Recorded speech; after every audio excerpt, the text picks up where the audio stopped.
I'm back with another mock made out of that Creator 3-in-1 Medieval Castle. This is another fantastic build from MIJ Bricks, which I found on Rebrickable. I built a number of builds from this fella before. The last one was that big witch hut, which I was not a big fan of. That thing was fragile and broke apart on me quite a bit. This one I liked a hell of a lot more and is much more on par with some of the other builds I've done. This is fantastic. If it wasn't so big, or if I had more space, this is a keeper, I tell you. It has some problems, and I'll show those off in a little bit, but just as far as looks and being a little slice of a scene, this is fantastic. I love this little dock area. We got a little building, we got a little hut, a little shop vending thing, and a small crane. Not bad for random creator parts. This guy did a fantastic job. I really like this little signage that's hanging there. That looks good. I have this being populated by my Griffin knights, which I showed off in my last mock build. So they're fun, and what a great cast and crew.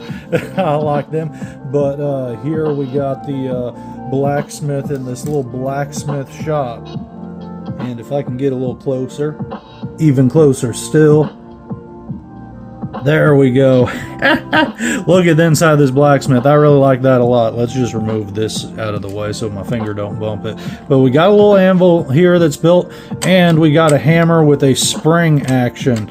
So with how it's built, very clever. As I was building it, I wasn't quite sure what was going on because there's just a loose piece stacked on a thing. But then we built this actual stove forge in here out of that on top, and that makes it so that it can go down to pop up but then pushes back upwards. I like that. That was very clever, very simple, and once I put it together and figured out what was what, I thought that was fantastic.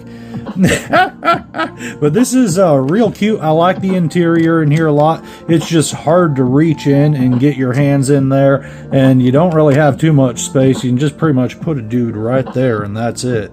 But still, it does what it's supposed to do, and I like that quite a bit. Very fun. I'm just going to go ahead and leave that flash on the camera so it's just a bit brighter because the lights in my room are just not quite intense enough. Don't mind the little bright glare right there though. But let's give this another turn. Looks great from the back. I really like how that looks and how the texture turned out.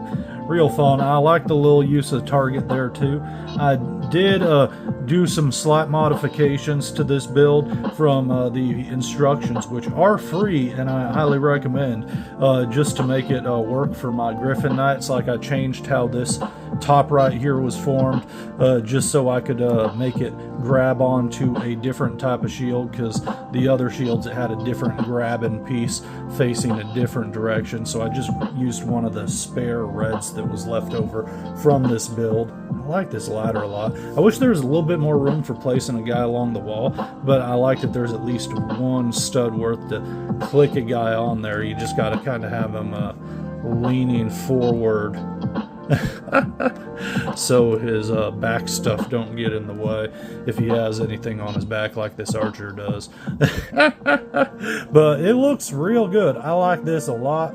Very fun. The tree was done real well. Super duper cute. Not too much else going on for the outside. We have that little vendor shack there, and yeah, we just got this little crane going, which does work. You can move this, swinging it around, and you can pull it up, and you can drop it down too. Sometimes you need to help it, sometimes you don't. I'm doing it on camera though, so generally it's gonna fuss up when you're filming. That's how I find things work out. But let's take a look at this little building right here. It's very cool. Now I will say these are pretty fragile with how it's built. These just kind of swing down, and these right here, we just lift these up and off,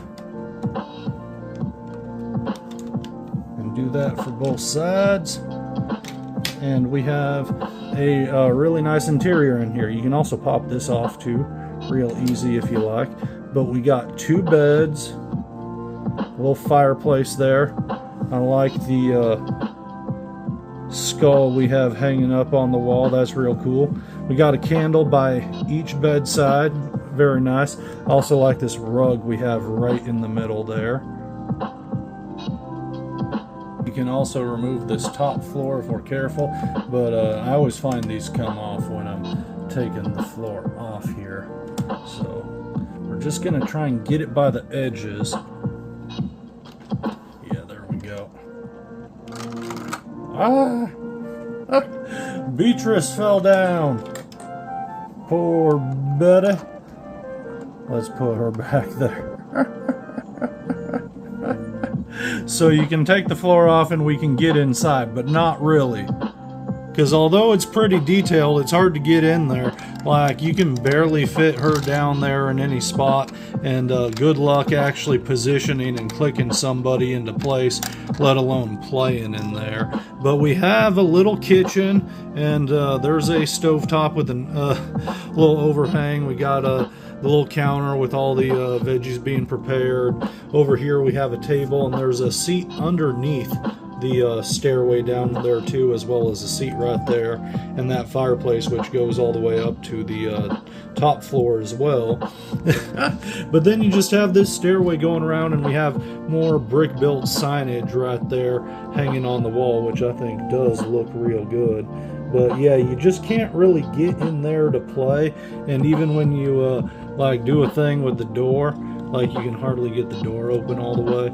So just little problems with the actual playability of the inside, not so much. This is a good like exterior play and a fantastic display build. But it's fragile in places and just not super accessible for actual play-in. So it really depends on where your values are for what you're building for.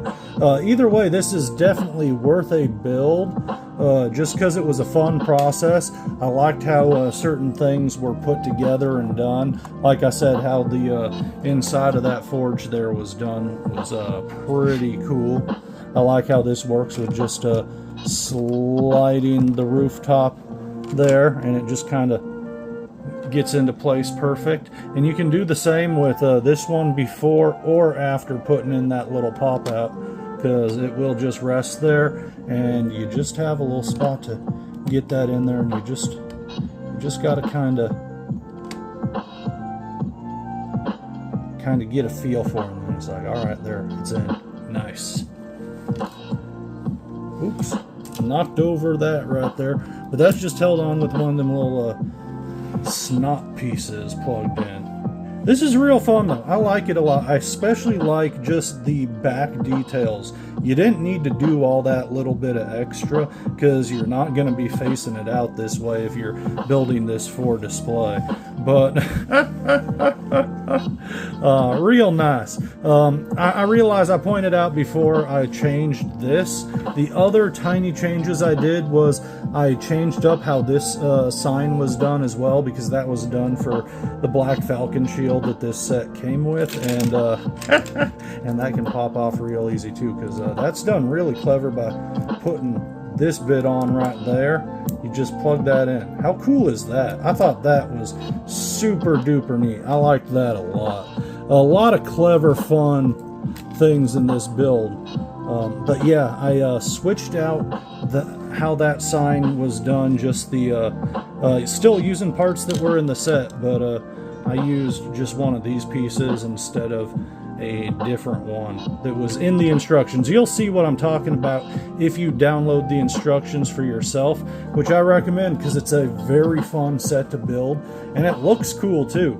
I like this little bell out here by the dock.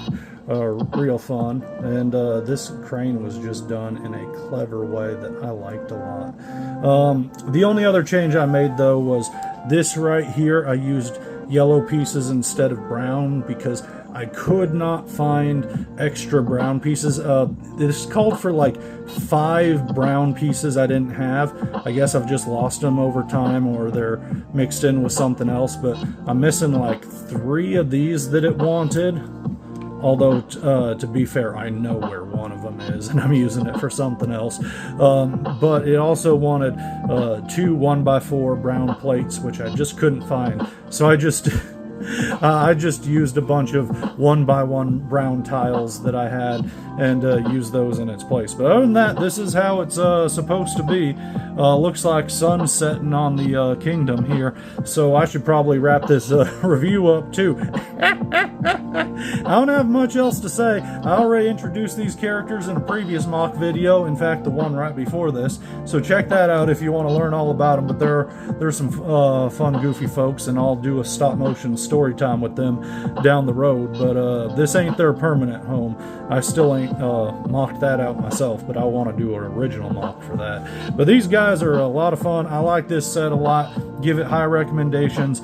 8 out of 10 lawn flamingos. It's really solid. It's not 100% what I'm looking for, but I like it a lot, and I have a soft spot for like dock stuff, piratey things, stuff on the water, and this is real cool. You can imagine this is an inn. You can imagine that it's just a shack or a home, whatever you want. This can fit any sort of kingdom or whatever you like. You could even work this into being pirate themed and make it like a just a sort of harbor sort of area for some Imperials. Or I'm looking at this, if we just switch up the signage, this would make a great sort of like a Spanish conquistador themed area if you wanted. I don't know. You just use your imagination for some brick venture. Anyway, I had a lot of fun. We'll talk to you more Lego stuff later.